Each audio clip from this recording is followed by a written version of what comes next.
Relation. तो suppose हमारे पास एक सेट ए है और एक सेट बी है, तो इन दोनों सेट का कार्टेशियन प्रोडक्ट हम डिफाइन कर सकते हैं A cross B. This is collection of tuples A B type, जहाँ ए सेट का एलिमेंट है और बी सेट का एलिमेंट है।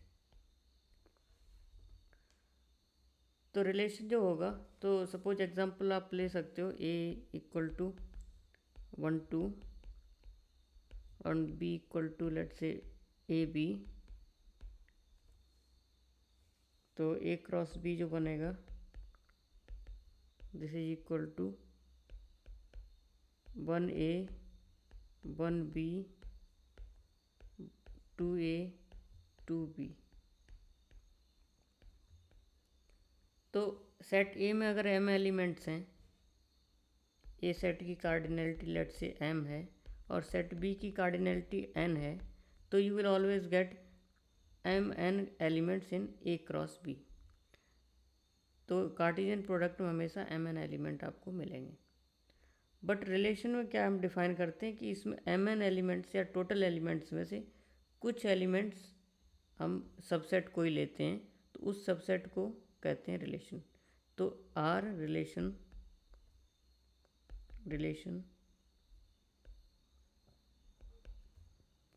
Is any subset of A cross B.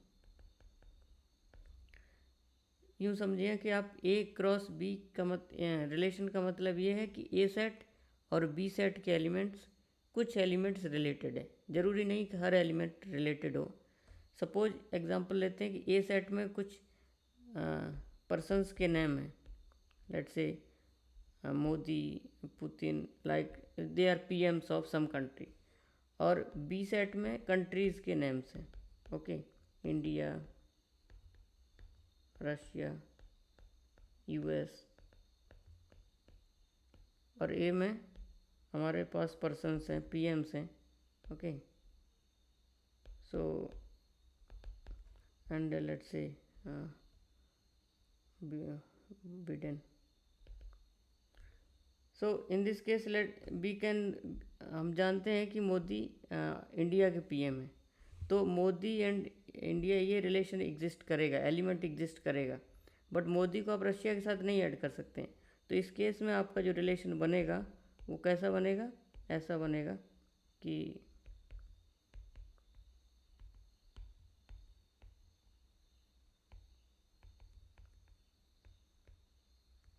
और इसी तरीके से बिडेन विथ यूएस। जबकि आप क्रॉस प्रोडक्ट लोगे तो ए क्रॉस बी में क्या होगा, सारे पॉसिबिलिटीज़ आएंगे, Modi with India, Modi with Russia, Modi with US and so on.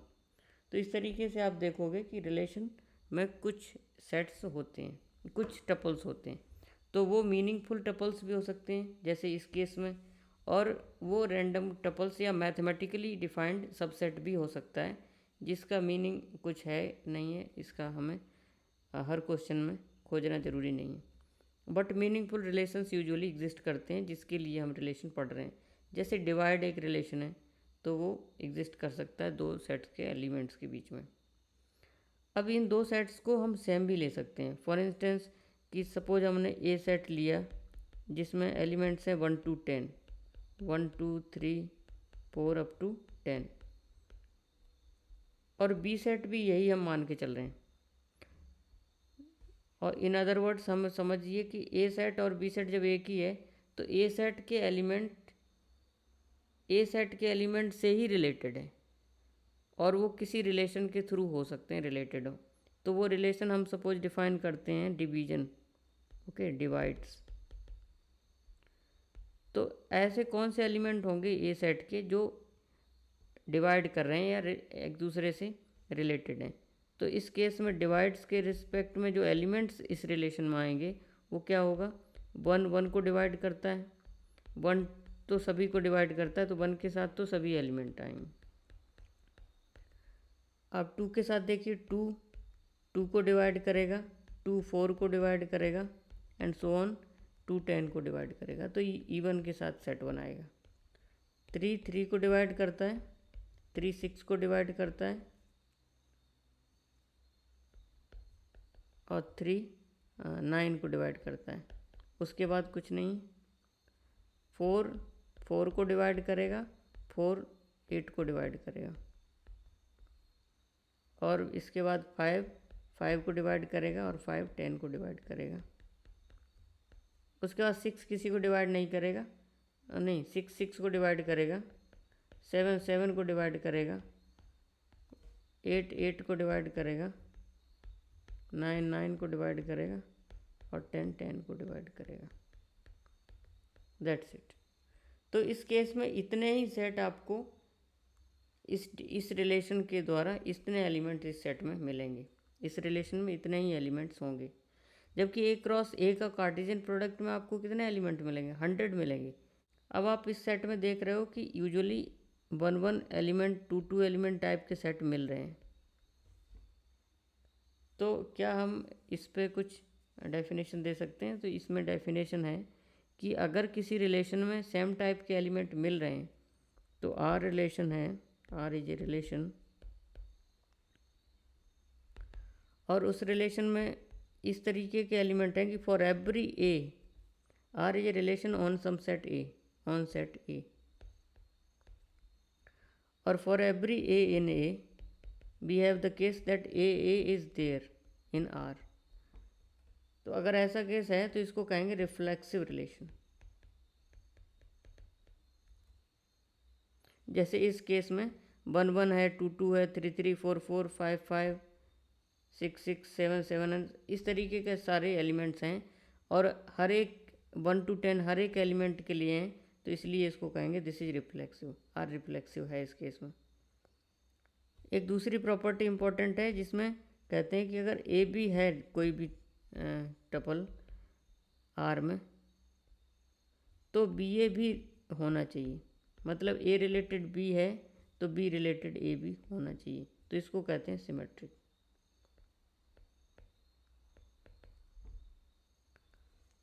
इस केस में आप देख रहे हो कि ऐसा सिमेट्री नहीं मिल रही, क्योंकि 1 2 देख रहे हो है बट 2 1 नहीं है, और क्लियरली आप जानते हो कि 1 डिवाइड करता है 2 को, लेकिन 2 डिवाइड 1 को नहीं करता है। 2 डिवाइड करेगा अपने से बड़े नंबर्स को, तो 1 को डिवाइड नहीं करेगा। तो इस तरीके से ये रिलेशन सिमेट्रिक नहीं है ऊपर वाला। अब थर्ड देखते हैं, third is anti symmetric. Anti symmetric क्या है? तो एंटी सिमेट्रिक ऐसे रिलेशंस हैं जिसमें ए बी एग्जिस्ट कर रहा है रिलेशन में और बी ए भी मिल रहा है, तो ए और बी इक्वल होने चाहिए। मतलब ऐसे समझिए, ए इक्वल टू बी, इसका मतलब है कि ए और बी अगर डिस्टिंक्ट एलिमेंट हैं तो ए भी एग्जिस्ट कर सकता है। 1 2 मिल रहा है अगर सेट रिलेशन में, तो 2 1 नहीं मिलेगा। मतलब डिस्टिंक्ट एलिमेंट के लिए एंटी सिमेट्रिक रिलेशन में अपोजिट नहीं मिलेगा। 1 2 मिल रहा है, डिस्टिंक्ट है, तो 2 1 नहीं मिलेगा। हाँ 1 1 तो मिलेगा ही, तो वो अलग चीज़ है। 1 2 डिस्टिंक्ट है 1 और 2, तो 2 1 नहीं मिलेगा, क्योंकि 2 1 मिलेगा इसका मतलब फिर तो 1 और 2 को इक्वल होना पड़ेगा, तो इसलिए डिस्टिंक्ट एलिमेंट्स यूजुअली नहीं मिलेंगे। And fourth one is transitive. Transitive में क्या कह रहा है कि ए बी अगर प्रेजेंट है रिलेशन में और बी सी भी प्रेजेंट है, तो ए सी भी प्रेजेंट होना चाहिए। अगर बी सी भी ए सी भी प्रेजेंट हो रहा है तो उस रिलेशन को हम कहेंगे कि वो ट्रांजिटिव रिलेशन है। तो फॉर इंस्टेंस इस केस में अगर देखें कि ए 1 1 1 2 है, 2 2 है, या 1 2 है 2 4 है, तो 1 4 मिलेगा, वो मिल भी रहा है। बट आपको देखना है कि और कोई केस भी इसमें पॉसिबल है जो मतलब ऐसे हो रहा है कि नहीं। तो इस केस में आपको ऐसा केस ढूंढ पाना काफ़ी डिफ़िकल्ट लगेगा, क्योंकि आपको बहुत सारी चेकिंग करनी पड़ेगी। तो इसी का एक इजी तरीका, हम इस लेक्चर का मोटिवेशन ये है कि इसमें ट्रांजिटिविटी चेक करने का एक इजी तरीका हम देखेंगे। तो मैथमेटिकली तो आप समझ गए कि ये डेफिनेशंस हैं, ये चेक करना है। बट यूजुअली क्वेश्चंस में, कॉम्पिटिटिव क्वेश्चंस में भी आपको जल्दी करना होता है, और इन केस भी आपको किसी केस में जल्दी करना है अटेम्प्ट क्वेश्चन, तो आपको एक और तरीका है जिसको हम इसको लेक्चर में देखने जा रहे हैं। तो उसको कहते हैं, पहले हम उसके लिए क्या करते हैं, पढ़ते हैं adjacency matrix. Adjacency matrix, adjacency matrix एक तरीके की बुलियन मैट्रिक्स है। बुलियन मैट्रिक्स क्या है? Boolean matrix are those matrices जिसमें हमारी एंट्रीज क्या होती हैं, 0 1। बुलियन मैट्रिक्स किसी भी ऑर्डर की है तो इसमें सारी एंट्रीज या तो 0 होंगी या 1 होंगी, 1 0 और कुछ नहीं होगी, 0 1 0 1 ऐसे ही एंट्री होंगी, और 1 1 भी हो सकता है। तो एडजेसेंसी मैट्रिक्स एक तरीके की बुलियन मैट्रिक्स है, मतलब उसमें 1 0 1 0 एंट्री होंगी। बट बनती कैसे है? तो किसी रिलेशन आर को हमने डिफाइन किया है। लेट से कि हमारे पास ए सेट है ए बी सी, और उस पर रिलेशन आर कोई दिया है इस तरीके का, जिसमें ए है, ए बी है, ए सी है, बी ए है और सी सी है। मान लेते हैं इतने ही एलिमेंट हैं। तो उसकी एडजेसेंसी मैट्रिक्स जब हम बनाने जाएंगे तो हमें उसको एम आर से यूजुअली डिफाइन करते हैं। This is equal to A B C इधर रखिए आप, और ए बी सी टॉप में भी रखिए, और उसके बाद मैट्रिक्स को रखिए। तो इसमें मतलब ये कह रहा है कि ए से रिलेटेड है तो 1 रख देते हैं, ए बी से रिलेटेड है तो 1 रखेंगे। जैसे यहाँ ए रिलेटेड है, ए बी रिलेटेड है तो 1 रख दिए, ए सी रिलेटेड है तो 1 रख दिए। उसके बाद दूसरा स्टार्ट कीजिए, दूसरी रो, तो बी ए रिलेटेड है तो 1 रख दिए, बी बी रिलेटेड है नहीं है 0, बी सी भी नहीं है 0, सी ए नहीं है 0, सी बी नहीं है 0, सी सी है तो 1। तो इस मैट्रिक्स को कहते हैं adjacency matrix of this matrix of this relation R. तो हमें ये जो प्रॉपर्टी चेक करने की इजी तरीका है वो है एडजेसेंसी मैट्रिक्स से। तो हम हर रिलेशन का एडजेसेंसी मैट्रिक्स लिखेंगे क्विकली, और उसके बाद चेक करेंगे कि ये रिलेशन कैसे हैं कि नहीं।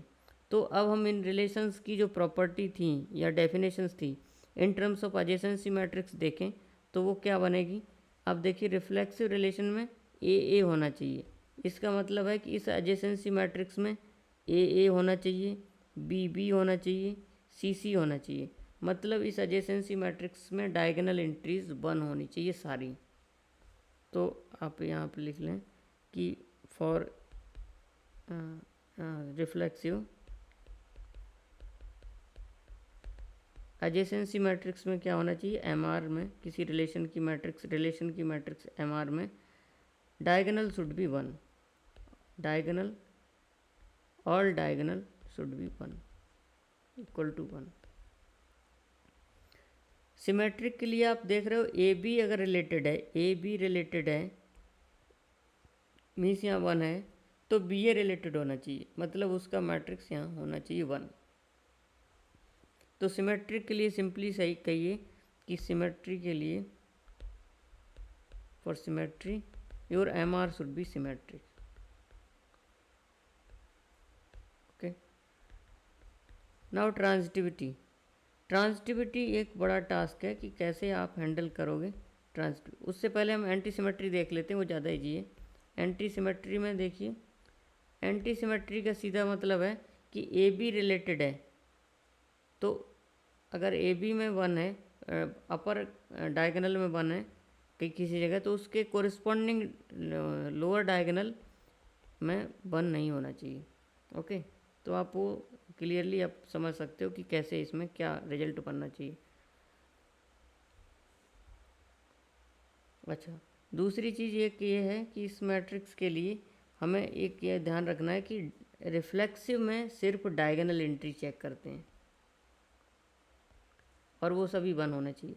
बाकी किसी भी रिलेशन को चेक करने के लिए सिमेट्रिक है, एंटी सिमेट्रिक है, ट्रांजिटिव है, उसमें हमें डायगोनल एंट्रीज पे फोकस नहीं रखना है। डायगोनल एंट्रीज हमने चेक कर ली रिफ्लेक्सिव में, उसके बाद हमेशा ऑफ डायगोनल एंट्रीज चेक करनी है कि वो उनका नेचर क्या है, उनके रिस्पेक्ट में मैट्रिक्स को जज करना है। अब देखते हैं ट्रांजिटिव का क्या है। तो ट्रांजिटिव रिलेशन के लिए चेक करना इजी नहीं है, इसलिए इसके लिए एक अलग एल्गोरिदम है जिसको कहते हैं वार्सल्स एल्गोरिदम।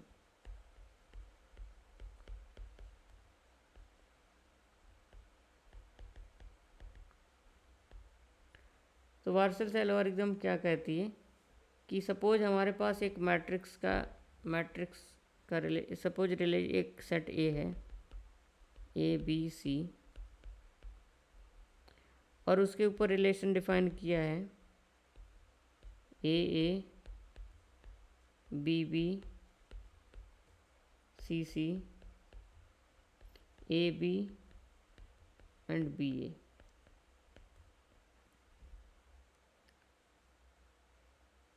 और कुछ एलिमेंट लिख देते हैं, मान लेते हैं बी सी। ओके, तो एम आर इक्वल टू क्या बनेगा, ए के साथ और कोई रिलेशन है या आप कॉलम एंट्री वाइज लिख लीजिए। तो ए 1 है, बी 1 है, सी 1 है, उसके बाद ए बी 1 है, बी 1 है और बी सी 1 है। बी मतलब सेकंड रो, सी मतलब थर्ड कॉलम, और बाकी एंट्री 0 होंगी। तो ये इसका होगा एम आर। अब इस एम आर में आप देखो कि डायगोनल एंट्री सारी 1 है, इसका मतलब ये रिफ्लेक्सिव है। यहाँ पे एंट्री 1 है, यहाँ पे एंट्री 1 है, इसका मतलब ये ठीक है। यहाँ पे एंट्री 0, ये एंट्री 0 ठीक है। ये एंट्री 1 है, यहाँ पे एंट्री 0 है। सिमेट्रिक मैट्रिक्स नहीं बन रही है, तो ये पहली बात तो सिमेट्रिक रिलेशन नहीं होगा। ठीक है, अब हमें चेक करना है ट्रांजिटिविटी होगी कि नहीं इसमें। तो ट्रांजिटिविटी के लिए हमें यूज करना है वार्सल्स लेमा और एल्गोरिदम। और वो वार्सल्स एल्गोरिदम क्या कहती है कि आप इस मैट्रिक्स को ऑब्जर्व करो एम आर को, तो पहला कॉलम जो होगा वो क्या है, यहाँ ए बी सी लिखा है लेफ्ट में, ऊपर टॉप में ए बी सी है। तो पहली एंट्री क्या है, ए है। पहले कॉलम की सेकंड एंट्री बी ए है, थर्ड एंट्री बी सी ए है। तो पहले कॉलम की जो एंट्रीज हैं वो ऐसे कुछ हैं, ए बी ए सी ए।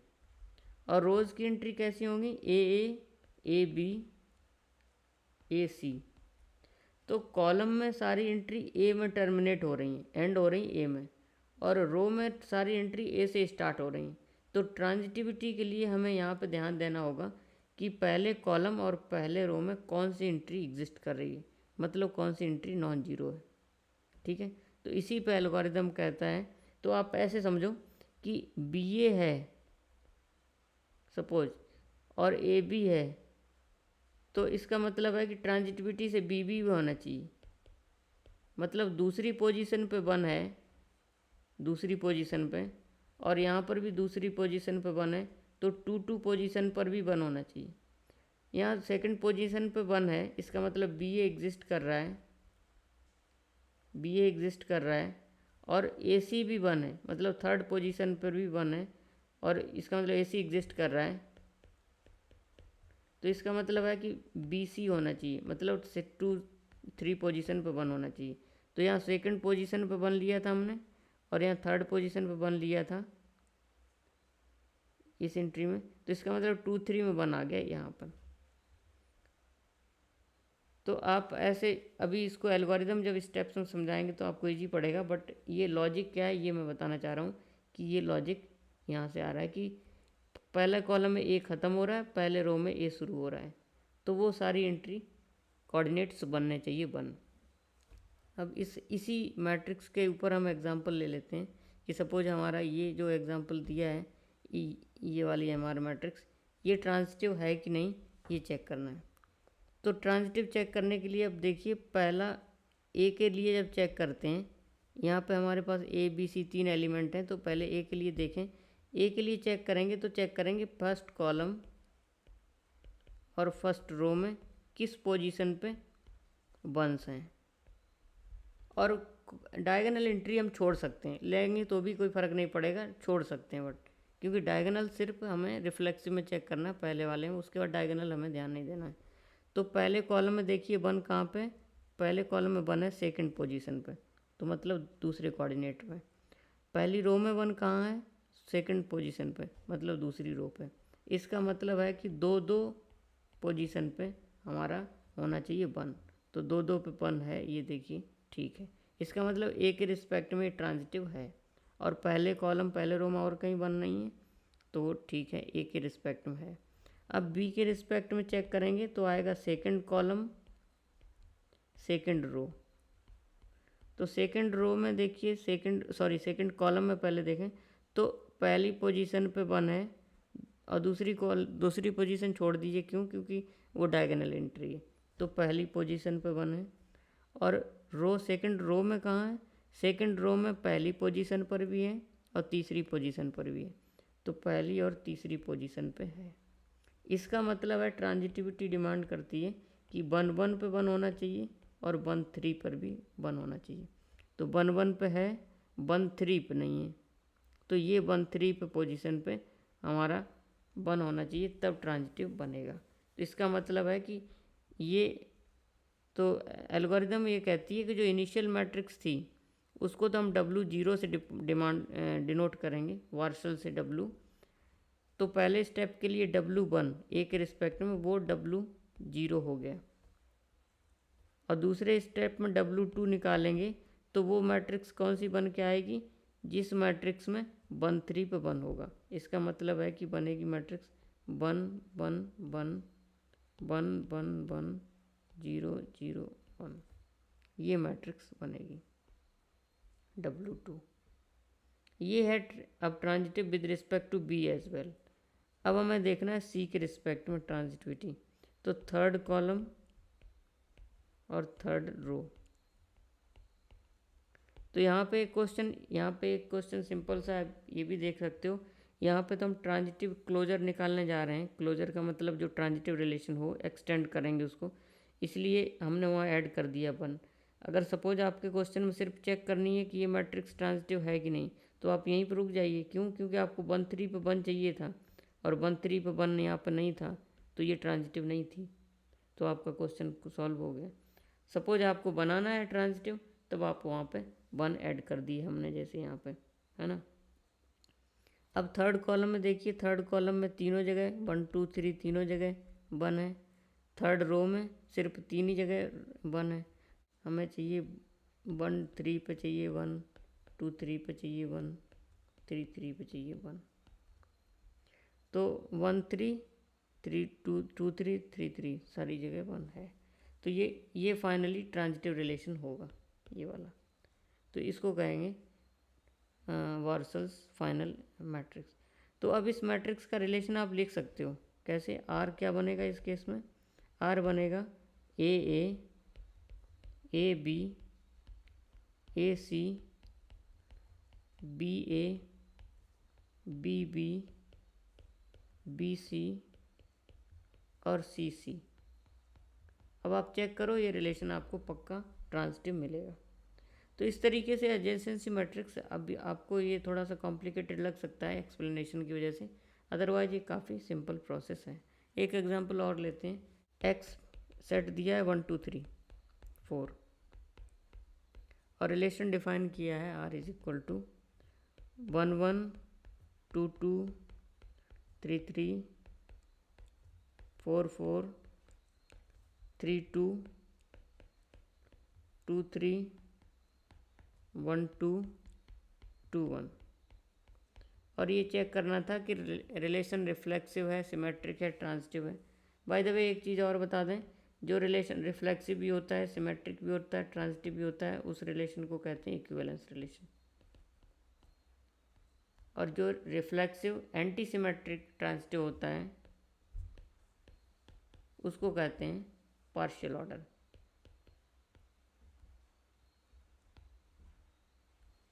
तो इस केस में चेक करना है हमें ये रिलेशन क्या है, रिफ्लेक्सिव है कि नहीं, ट्रांजिटिव है कि नहीं, सिमेट्रिक है कि नहीं।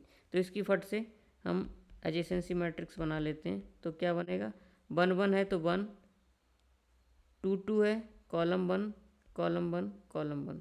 तो हम थोड़ा जगह दे के बनाते हैं। तो 1 2 ऐसे।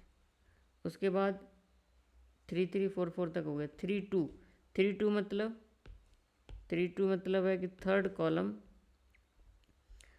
कॉलम ये वाला 2 सेकंड रो, ये 2 3 का मतलब सेकंड रो थर्ड कॉलम, ये 1 2 मीन्स 1, 2 1 मीन्स 1, रेस्ट सब जगह जीरो। तो मतलब यहाँ जीरो, यहाँ जीरो, यहाँ zero, zero zero zero zero, ये मैट्रिक्स हमारी बनेगी। अब इस मैट्रिक्स को आप देखिए, इस मैट्रिक्स में सारे डायगोनल 1 है, इसका मतलब है कि ये रिफ्लेक्सिव है, रिफ्लेक्सिव है। सिमेट्रिक यहाँ पे से 1 है तो 1 है, ठीक है, बाकी जीरो तो ये जीरो, ठीक है। सेकंड रो को देखिए तो ये 1 है तो ये 1 है, ठीक है, और बाकी सब जगह जीरो जीरो, ठीक है। सिमेट्रिक भी मैट्रिक्स ये होगी। या यूँ आप देख लीजिए कि ऑफ डायगोनल एंट्री में सिर्फ एक यहाँ 2 जगह 1 है, तो उसके लोअर में भी 2 जगह 1 है, तो इसलिए सिमेट्रिक है। तो ये सिमेट्रिक भी है। ट्रांजिटिविटी मेन हमारा टारगेट है, वो कैसे चेक करना है। तो ट्रांजिटिविटी के लिए आप लगाइए वार्सल्स एल्गोरिथम। तो पहले आपने देखना है कि फर्स्ट कॉलम ए के रिस्पेक्ट में, फर्स्ट कॉलम फर्स्ट रो में कहाँ पर नॉन जीरो है। तो फर्स्ट रो कॉलम में सेकंड पोजीशन पे आप डायगोनल एंट्री छोड़ दीजिए, सेकंड पोजीशन पे आपको 1 मिल रहा है, और फर्स्ट रो में भी सेकंड पे है, तो 2 2 मिलना चाहिए। तो 2 2 है इसमें आपको क्लियरली, तो ये ठीक है, ए के रिस्पेक्ट में ट्रांजिटिव है। बी के रिस्पेक्ट में सेकंड कॉलम सेकंड रो देखिए आप, तो सेकंड कॉलम जब देखेंगे तो है 1 3 1 3, 2 तो छोड़ दीजिए, वो डायगोनल एंट्री, तो 1 3 पे है, 1 3 पे है, और सेकंड रो में 1 3 पे, वो भी 1 3 पे। तो इसका मतलब हमारे पास कौन कौन से एलिमेंट होने चाहिए। दिस इम्प्लाइज कि 1 1 होना चाहिए, 1 3 होना चाहिए, 3 1 होना चाहिए, 3 3 होना चाहिए। ध्यान रहे ये 1 3 का मतलब हमने यहाँ पैरेंथेसिस नहीं लगाई, ये वाला ब्रैकेट नहीं लगाया। इसका मतलब ये जो 1 3 है, ये हम उस रो में नॉन जीरो पोजीशन देख रहे हैं, जबकि यहाँ पैरेंथेसिस लगी हैं, ब्रैकेट लगे हैं, इसका मतलब ये रिलेशन की पोजीशन बता रहा है, ठीक है। तो कॉन्टेक्स्ट से क्लियर रहेगी ये किसकी बात हो रही। तो 1 1 पे तो 1 है, 1 3 पर नहीं 1 है, इसका मतलब ये ट्रांजिटिव रिलेशन नहीं है। तो ये ट्रांजिटिव सिमेट्रिक है, रिफ्लेक्सिव है, ट्रांजिटिव नहीं है। तो इस तरीके से आप चेक कर सकते हो रिफ्लेक्सिव है कि सिमेट्रिक है कि ट्रांजिटिव है या नहीं है। तो ये है इसमें। Thank you.